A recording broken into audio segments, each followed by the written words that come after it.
This is White Coat Investor Podcast number 114. When is it worth starting a practice retirement plan? This podcast is sponsored by Earnest. Save money on your student loans by refinancing with Earnest. Choose custom terms to fit your budget, like picking your exact monthly payment or selecting fixed and variable rates. Earnest's precision pricing matches your custom term with a custom interest rate, saving you even more money when refinancing. You won't be passed off to a third-party servicer, nor penalized for making payments early. Your family is always protected with loan forgiveness in cases of death and dismemberment.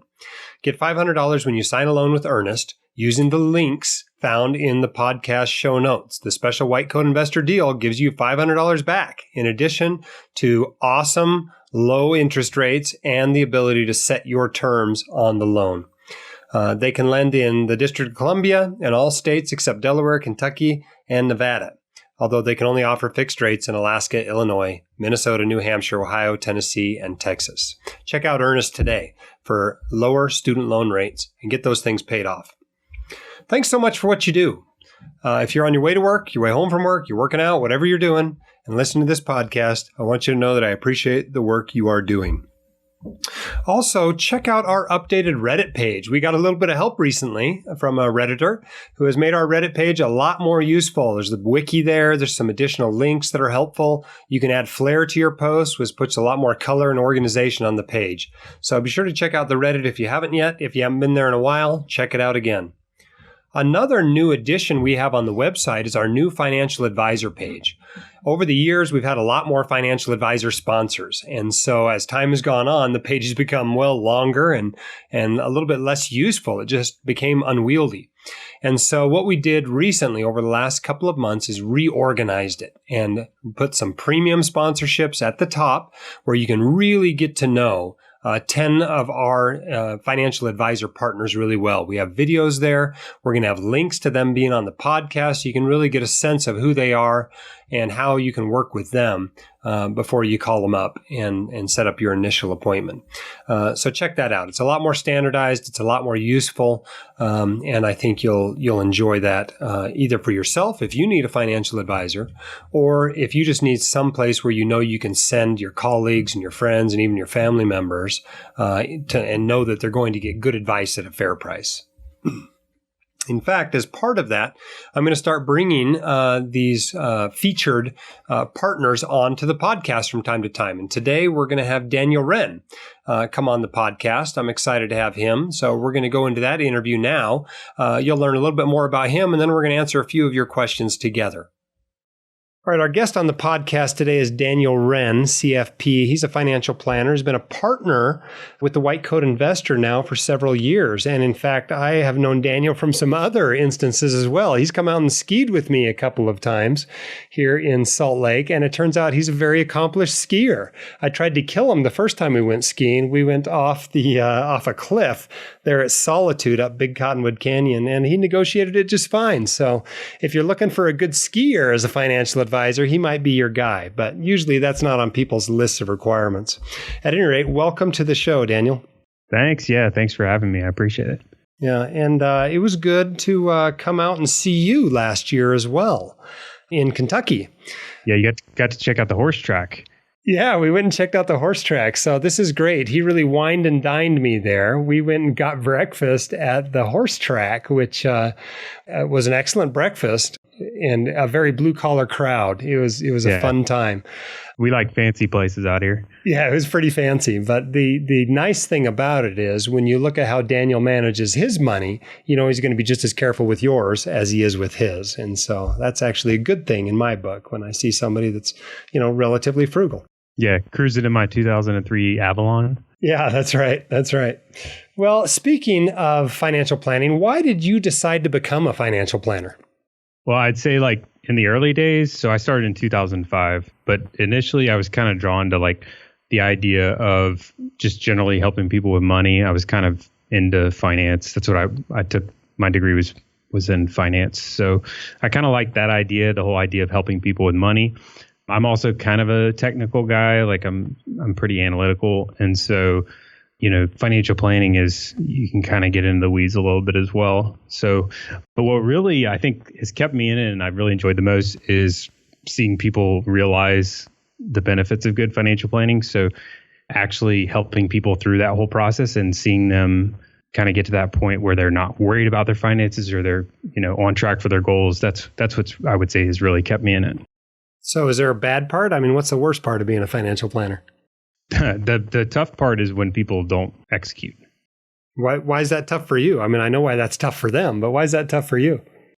Well, you put all the work in, to putting a plan together. And if somebody doesn't do any of it, it's kind of like, well, what's the point of this? You feel like you're wasting your time sometimes. It's kind of like if you're seeing a patient and they, don't do a single thing you say, that I'm sure that can be a little frustrating. So that doesn't happen very often, fortunately, but it does happen. Well, I mean, with either job, I think there's a little bit of getting buy-in and motivating and, trying to get somebody to change their behavior in a lot of ways. So, yeah. Okay. Tell us a little bit about your firm and why it's unique. I mean, your firm is Wren Financial Planning. You can find that at Wren Financial. That's WRENNE financial.com. Tell us about your firm. So we've been around since 2014.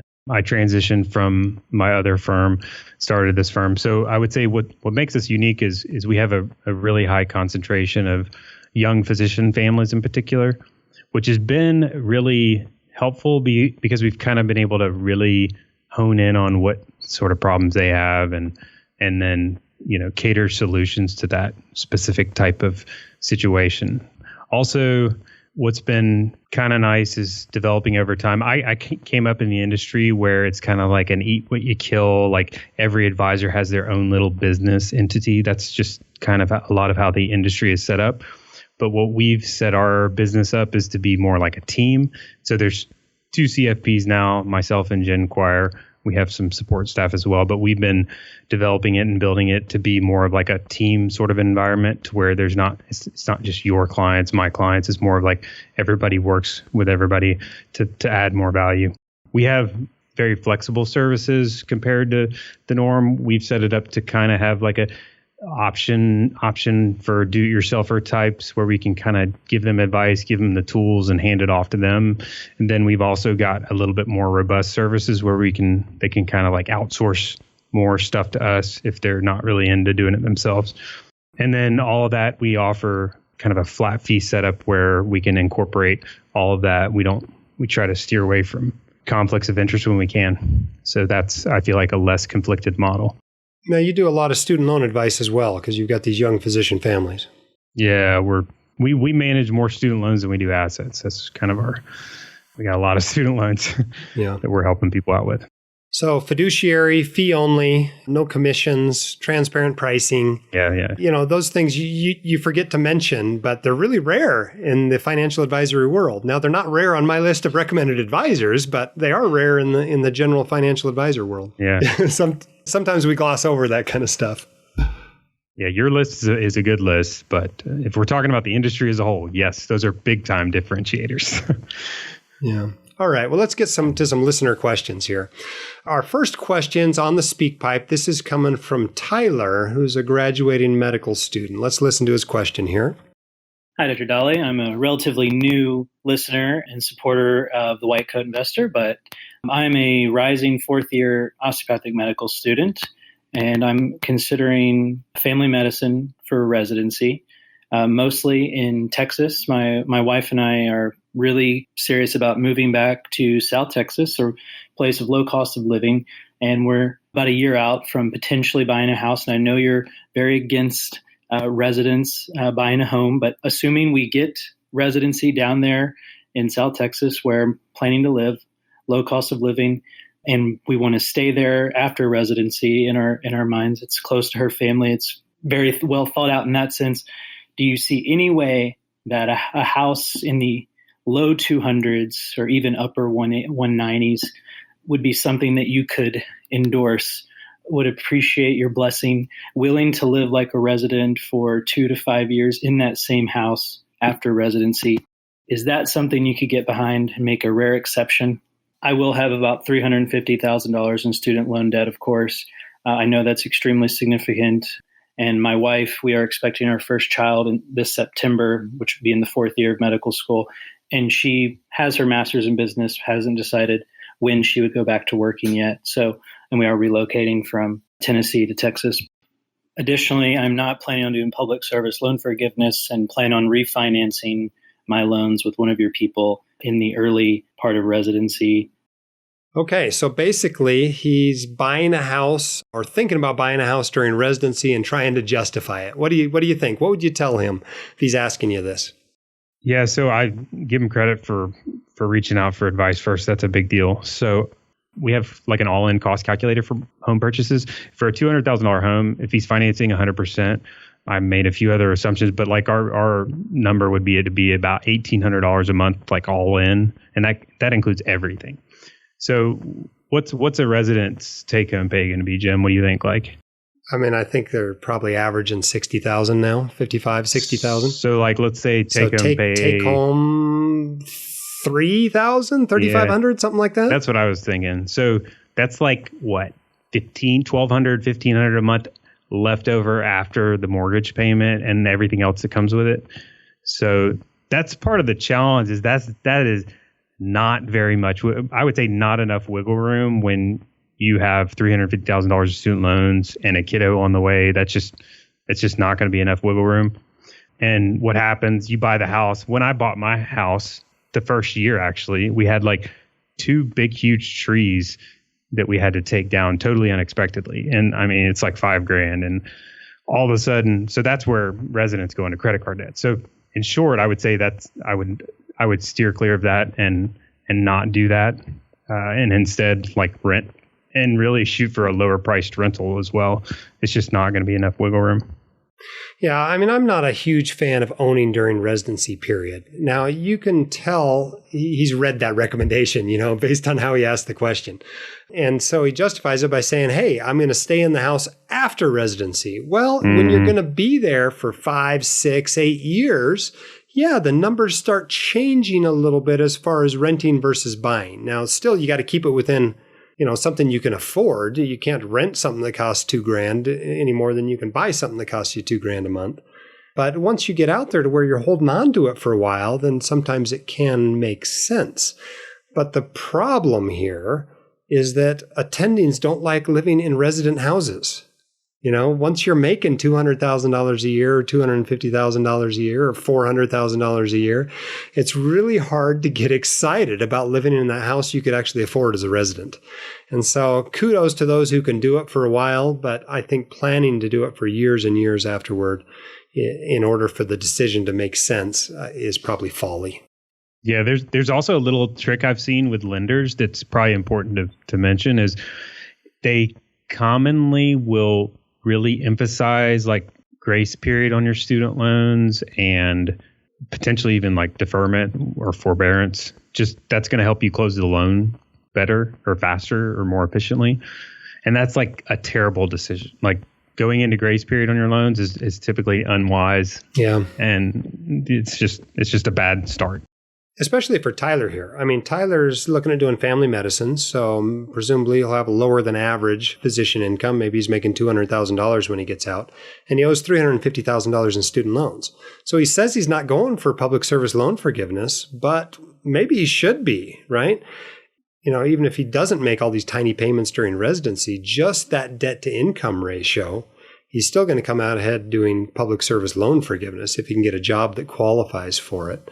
And so maybe he ought to look at that a little bit more carefully. I'm sure there's plenty of places in South Texas for a family doc that are where you'd be directly employed by a 501c3. So whether it's a community health center or what, that's probably something to look at a little bit more carefully with a debt to income ratio like that.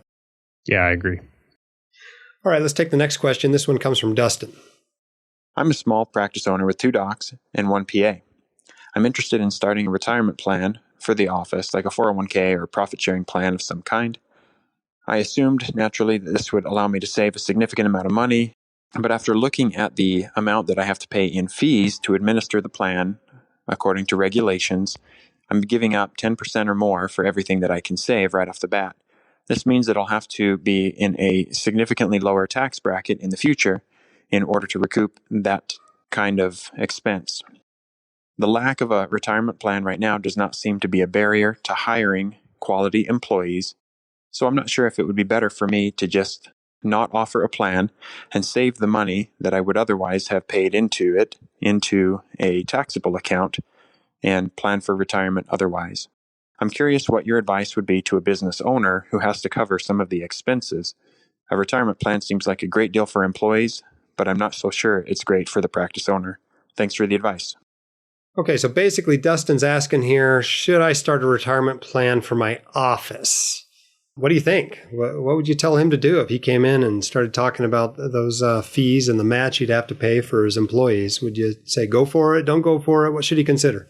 Yeah, that's another great question that most people don't ask, which kudos to him for asking it. I would say if he's not really interested in the additional recruitment retention type benefits associated with the retirement plan, then no, I don't think it's a good deal. I think the taxable route is typically better, especially if he's trying to do matching and safe harbor, which is typically going to be required for him to do what he needs to do in his share of the retirement plan. Those costs just add up. So Michael Kitts is, Michael stuff, right, Jim? Oh, sure. Absolutely. He wrote a great article where he dug into all the weeds of this kind of a thing, comparing taxable versus small business retirement plan. And if your listeners are interested in kind of digging into the weeds, I would strongly recommend that sort of article. I don't know if you can link to it in the show notes or whatnot, but yeah, I'm sure we can find that and put it in the show notes. But it's a great kind of deep dig into the math behind it. But yes, typically it's going to be better. He's going to be better off, especially if he uses, low cost, low turnover type investments, because you're not going to really generate much tax anyway. Yeah. I think the key here is what he's saying about his employees. It's like, my employees don't value this. And the problem with that is it costs you just as much money as giving them a higher salary. Right. And so if they don't value it, then they're not going to look at it as part of their salary, which is how you look at it as a business owner on the bottom line, because it costs you just as much as it does to pay them more. And so, when they don't value it, I think it's hard to do. But I've always said, practice retirement plan. Once you have employees, this is no longer a do-it-yourself project. It's time to get a pro involved and help run the numbers and decide what plan is right for you. Yeah. Sometimes it's a simple IRA. Sometimes it's a SEP IRA. Sometimes it's a 401k.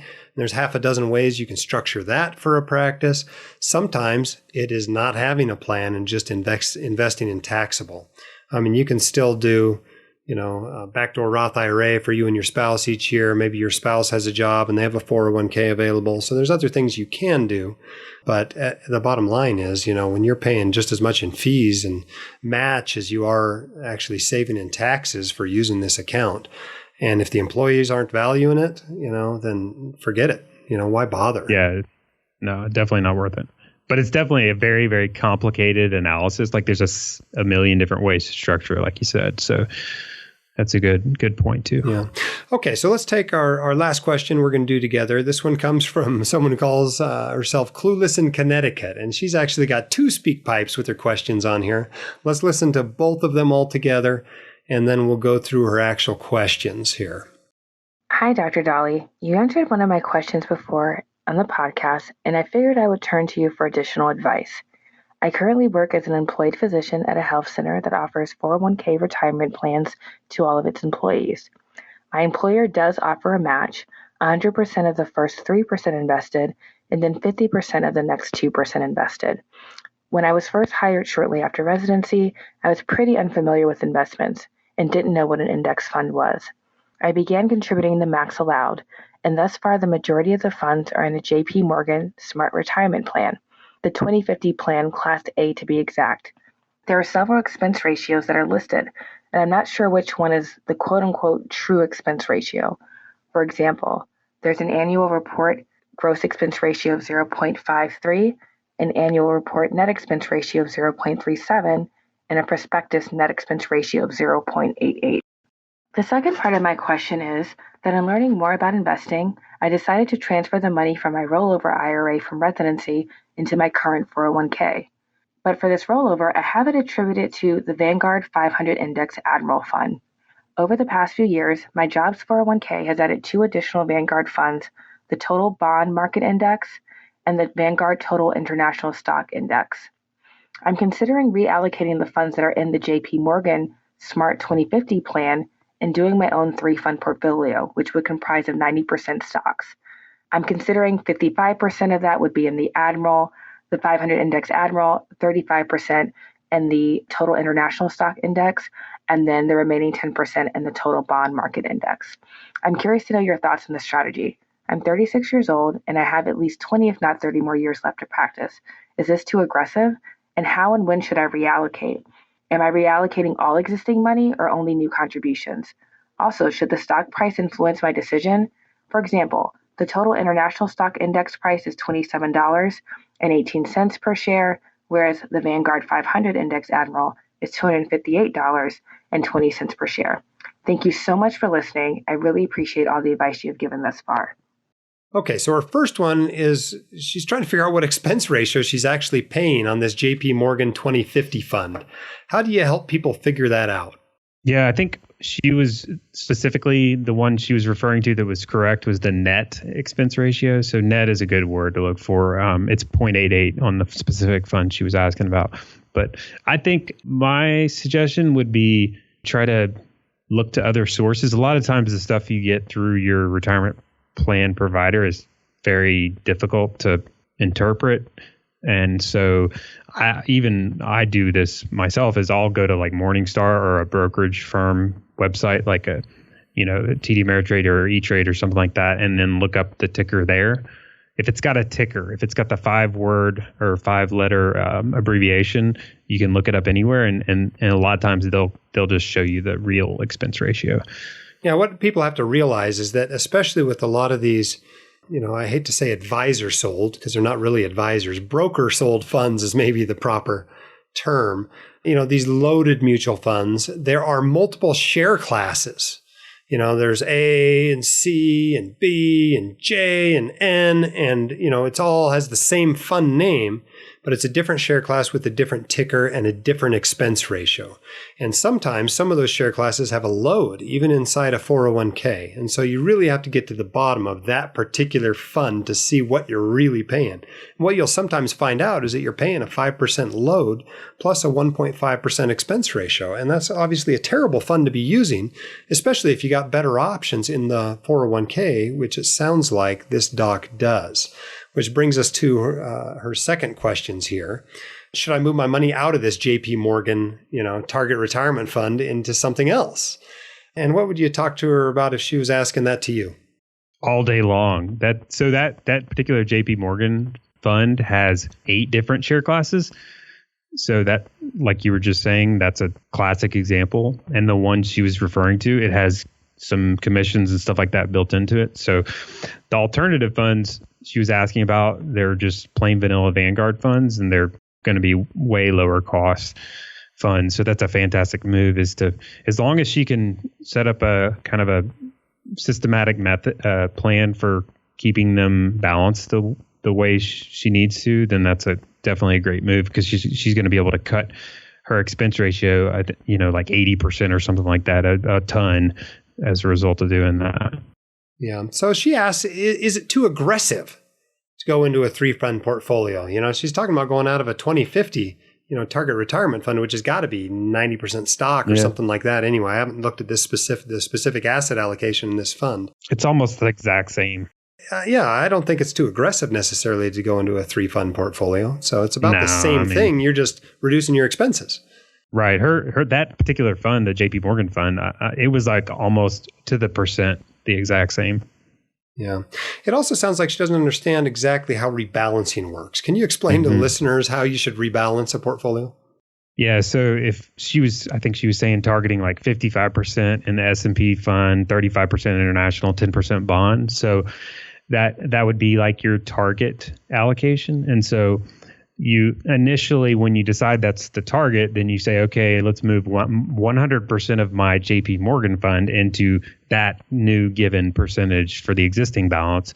And then for new money, you set it to go to that target as well. But what happens is over time, the S&P 500 does worse or better than the international index or the bond index. They're all kind of moving differently. And so you get a little bit out of whack. Slowly over time, it gets a little bit more out of whack. So every so often, what rebalancing is you're just kind of reshuffling it to get back to that original target, which was the 55, 35, 10 for her situation. So you're doing it for all the existing money. You're not doing it just for your new contributions. You're changing everything when you rebalance. Yeah, and most 401k platforms, they make you do it separately. Like you have to change your existing balance and then separately have to change your new contribution targets. And typically you want to do both because that's going to keep it closer to the target over time. Right. And so what do you do at your firm for rebalancing? Do you do it based on time? You rebalance everybody's portfolio once a year? Or do you use a band-based method when they're really out of whack? You rebalance the whole thing? Or how do you guys do it? It's kind of like both. It's quarterly we look at it, and then if it goes, or I guess quarterly, or if it gets more than 20% out of variance. So it's a pretty big or pretty wide band, but it's one or the other. So it could be triggered more frequently than quarterly in a time period like 2008. Yeah, it's basically like quarterly or if the market gets crazy. Yeah. Okay, her last question was about the stock price, and she seemed to wonder if it mattered if an ETF was priced at $50 or $150. Does that make any sort of a difference? No. Yeah. I actually like the lower prices because you're less likely to have, $70 sitting in cash when you're done buying ETFs. If you got to buy an ETF on the market, then you got less money sitting in cash if the price is lower. Yeah. But for a mutual fund that you're just putting all your money in, it doesn't matter at all. You either own more shares at a higher price or more shares at a lower price or fewer shares at a higher price, but it's really the exact same thing. So I agree, and doesn't matter. All right. Well, those are the questions I had for you. I appreciate you coming on the podcast today and answering questions with me. If you're interested in hiring Daniel, you can find him at renfinancial.com. That's Ren, WRENNE. And obviously, you can also find him on my recommended financial advisors page. I think he's right at the top there. Yeah. Thanks for having me, Jim. I'm coming to Utah 2 times this winter skiing, so I'll have to hit you up then. I look forward to hitting the slopes. Sweet. And I don't try know. Not to kill you this time. You gave me a little bit too much props on my skiing skills. I don't know if I'm quite to that level. Well, if you can follow me around and not die while I'm exploring at the resort, I'd say that's pretty good. So yeah, I did my best. All right. We'll see. We'll catch you next time. Yeah. Thanks. All right, that was great having Daniel on. I think he's a great advisor. He's young enough, too, that he's still going to be around for your career. But he's still been doing this plenty of years to have the experience you need from someone, but he's not going to retire on you in the next few years either. So if you're looking for someone that's going to take as much care of your money as you will, I think he's a great choice. Our next question comes from Anonymous. This came over the SpeakPipe. Hi, James. First, thank you very much for what you do, and I have benefited from your Wyco investor tremendously. Thank you for that. I'm a primary care physician in my early 40s, lives on the West Coast. My income is about $200,000 a year. My husband and I have saved about $900,000 retirement, but also have a $500,000 home loan to pay. My question is, once I maximize my retirement accounts, including 401k, 457b, Roth IRA, and for me and my husband, and the HSA account, what should I do with the extra cash I have? I do have a good amount emergency fund saved. My home loan is a 30-year home loan, fixed interest rate at 3.38%. I have been putting extra $1,000 to the principal monthly.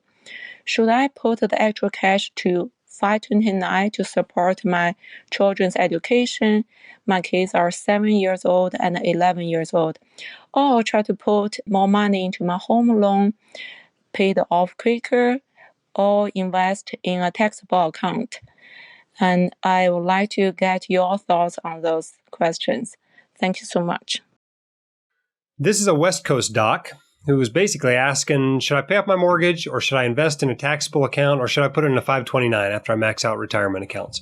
This is the classic question, right? Everybody's got this question. What should I do with my money? What's the highest purpose for it? And the truth of the matter is it depends on your goals. For example, if you want to be mortgage free in 5 years, if that's one of your goals, well, you need to make sure you're putting enough against that mortgage every month to actually have it paid off in 5 years.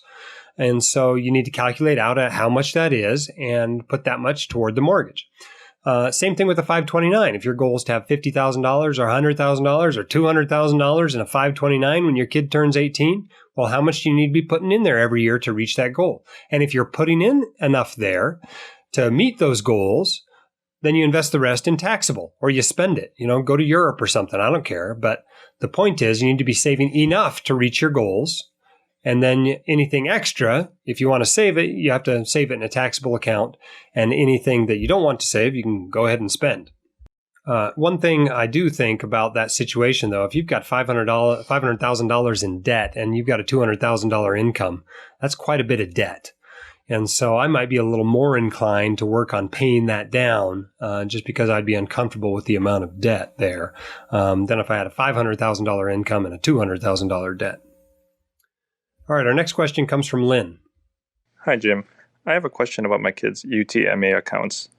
More specifically, I have a question regarding buying and selling funds within these accounts. Now, does buying and selling within these accounts trigger a taxable event more similar to my taxable brokerage account? Or does buying and selling not cause any taxable consequences more similar to my tax advantage accounts and only generate taxes when they are withdrawn by my child at age 18? Thanks. Yeah, so basically, how does a UTMA account work, right? Does buying and selling trigger taxable events? Well, in reality, this is far more like your taxable account than it is a Roth account. What is a UTMA account? It's a Uniform Transfer to Minors account, or in some states, it's called a UGMA, Uniform Gift to Minors account. And what that is a taxable account for your kid. That's what it is. It's a taxable account. And so any dividends that are paid out in there, any short-term, long-term capital gains that come out of that are taxable to the kid. In fact, you can tax loss harvest and tax gain harvest in a UGMA account. However, it's a little bit different from your taxable account in that the kiddie tax can apply. Basically, the first, about $1,000 that comes out in income a year is tax-free to the kid. And the next $1,000 or so, it might be a little more than that, I'd have to look up the exact limits for this year, is taxed at their tax brackets, which are obviously very low. But beyond that, it gets taxed at your tax brackets. So unless you're investing in a very tax efficient investment in those accounts, you don't want to have more than, say, $100,000 in there, because beyond that, all the gains are going to be taxed at your limit anyway. It's not really a tax play beyond there. And in reality, it's not that much of a tax play anyway. It's just a way to give money to your kids. Because remember, when they turn 18 or 21, depending on the state, that is their money in a UGMA account. They can do whatever they want with it. They want to blow it all on cocaine and hookers, that's up to them. It's not like a 529 where you retain control over it. A 529 is your account, but a UGMA account belongs to your child. In fact, even if you want to spend it while they're teenagers or whatever, it has to be spent on their behalf. You can't just take the money out and buy a sailboat with it. All right, the next question comes from Anonymous. Hi, Jim. There has been a lot of discussion about the recommended ratio of bonds to stocks. However, there has been very little conversation on what actual type of bonds would be optimal in terms of tax efficiency for high-income earners. Personally, I have the Vanguard Intermediate Term Tax Exempt Fund. Is there value in diversifying among other bonds in a taxable account? If there is, what would you recommend? Is there value in putting short-term or long-term bonds that are tax-exempt as well? Anyway, thank you so much for your weekly podcast. It's been a wonderful resource for financial knowledge. Bye. Basically, here we're asking what type of bonds should I use for tax efficiency for high-income earners? This particular caller is using the Intermediate Tax Exempt Fund. That's what I use in my taxable account. If I'm buying muni bonds, I use the Vanguard Intermediate Tax Exempt Fund. But if all your bonds are in taxable, should they really all be in muni bonds? Well, I'm pretty comfortable with that. I think if you have got, a relatively small portion of your portfolio in bonds. If your portfolio, like mine, is only 20% bonds and you have to have them in a taxable account, I think I could live with 20% of my portfolio in muni bonds. Yes, there's some risk of default there. It's very slightly higher than treasuries. Maybe if a bunch of these municipalities start defaulting on their pensions and stuff, the rate could go up higher. But in reality, these are much more like treasury bonds than they are corporate bonds. They're pretty safe. And so I wouldn't feel bad if you have a pretty significant portion of your bond portfolio in municipal bonds. But if you want some diversification, you can get some other types of bonds in taxable. You can just put regular old taxable bonds, a total bond market account. Obviously, that's not very tax efficient to have there, but it does give you a lot of diversification. One thing some people do is they use I bonds. Now, you're limited in how much of these you can buy a year. I think if you're married and you buy some with your tax return, I think maybe you can put 20 grand a year into I bonds. But these are inflation-linked government savings bonds that have some significant advantages being held in a taxable account. And so you might try holding some of those in your taxable account. But you can hold any type of bond in there. It's just not super tax efficient. What most people do is they put their bonds in a tax protected account. If they're going to hold tips, they tend to put those in tax protected accounts. If they've got a total bond market fund or something like that, they usually put that in a tax protected account. When rates are higher, then it makes a lot of sense to have your bonds in a tax protected accounts. At the historical lows we had a couple of years ago, there were lots of people where bonds in taxable was actually the right thing to do. But since rates have gone up somewhat, that's not the right thing for a very large percentage of people. And so most people, if they have the option, will hold their bonds in a tax-protected account like a 401k or even a Roth IRA. Okay, next question. This one comes from Twitter, basically asking, SEP, simple, and traditional IRAs count towards the pro rata rule. What about a self-directed IRA? It's not explicit on Form 8606. Would it be considered traditional? Yes, it would. Right? A self-directed IRA is just a traditional IRA. So that counts in the pro rata calculation on your backdoor Roth IRA. Remember, anytime you're doing backdoor Roth IRAs, you have to zero out your IRAs by the end of the calendar year. So on December 31st, the balance in your SEP IRAs, traditional IRAs, and rollover IRAs has to be $0. If it's not, you're going to have a pro rata calculation done on that money, and it's going to kind of screw things up. It's not terrible if it happens for a year or two, but the bottom line is you're ending up paying taxes you should be trying to avoid paying, really. But yeah, that's SEP IRAs, simple IRAs, traditional IRAs, rollover IRAs, a self-directed traditional IRA, a self-directed SEP IRA. All those ones you have to have cleaned out. The only ones that you really don't are Roth IRAs, and an inherited IRA does not count either. And of course, your 401ks and 403bs and those kinds of accounts don't count toward that pro rata rule with the backdoor Roth IRA. All right, let's take some questions out of the Facebook group. Is it better to lease my car under my medical practice or my own name, tax-wise specifically? Okay, well, first of all, I'm not a big fan of leasing, period. That's one of the most expensive ways to own a car. You're essentially renting a car for 3 years, right?